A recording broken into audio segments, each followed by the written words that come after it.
Hey everyone, and welcome back to another photography tutorial.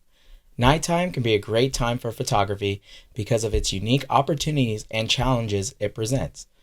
Nighttime is one of my favorite times to shoot. I love the challenging aspects of it as well as the photos that get produced from it. However, it can be challenging to get those good photos in low light conditions. So in today's video, I'm going to share with you guys 5 tips to help you guys take better photos at night. So whether you're a beginner photographer or more experienced photographer, these tips will help you improve your skills and help you take better photos at night. So let's get started. Starting with tip number 1, using a tripod. Now, a tripod is a necessary tool to get killer nighttime photos.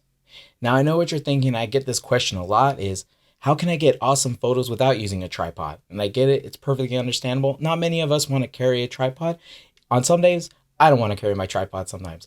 It's inconvenient. Some tripods are heavier than others. It kind of gets in the way, things like that. But if you want to get consistently great photos for which you have full creative control, a tripod is necessary.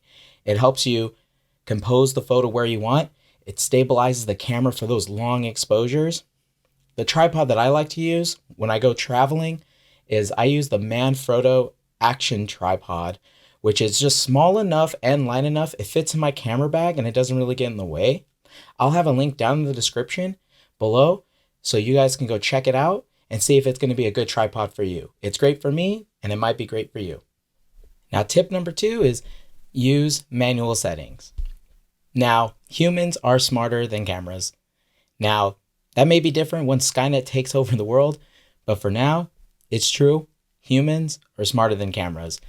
And a photographer armed with the knowledge on how to properly creatively expose for an image at night will always take the better photo than the camera that's on auto mode.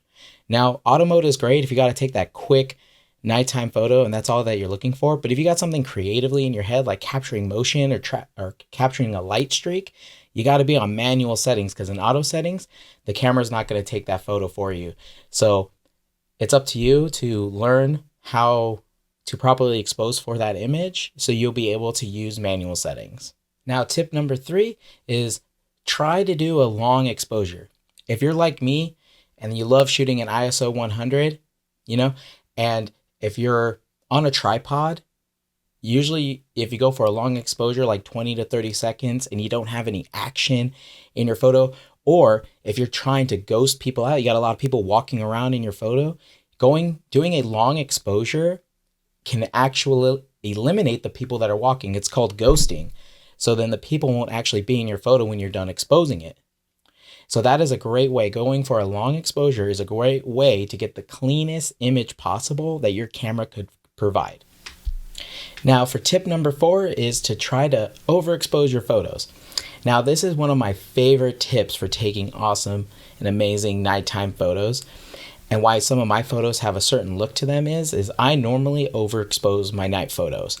I feel like this kind of gets them to pop a little bit, which is why in my photos I tend to have deep blue skies and detailed shadow areas, and it kind of gives them a more vibrant punch and kind of gives it a hyperrealism to the photo. Now, I know that style may not be for everybody, but feel free to experiment. Just try to overexpose your photo. Maybe you like it, maybe you don't, but feel free to experiment. That's really all photography is just finding your own style and what you want to get out of the photo. So for tip number 5 is taking multiple exposures or taking what's called an HDR image.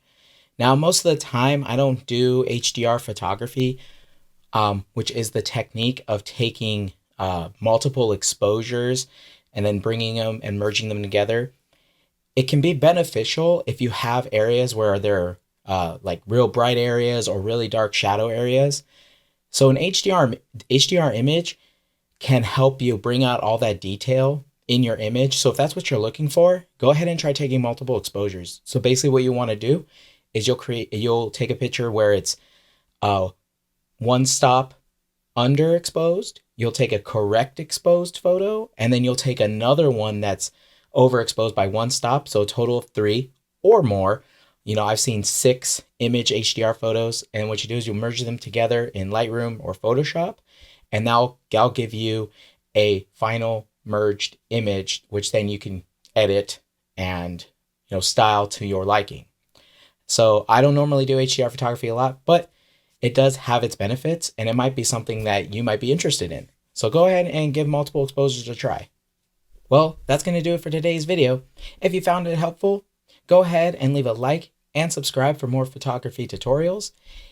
I know I only covered 5 tips in this video, but if any of you would like to share a tip that wasn't covered in this video on how to that you found helpful for your own nighttime photography, go ahead and leave it down in the comment section down below and share it with the rest of the community. I would love to hear from you guys other tips that you guys have found helpful for your photography. If you guys would like to check out my Instagram or my website to view my other photography work, all those links will be down in the description below, so you guys can go check it out, along with any of the gear that I use for my own photography will also be linked down in the description. Well, I'm Brent England with Brent England Photography. Thanks for watching and supporting, and I'll see you guys in the next one.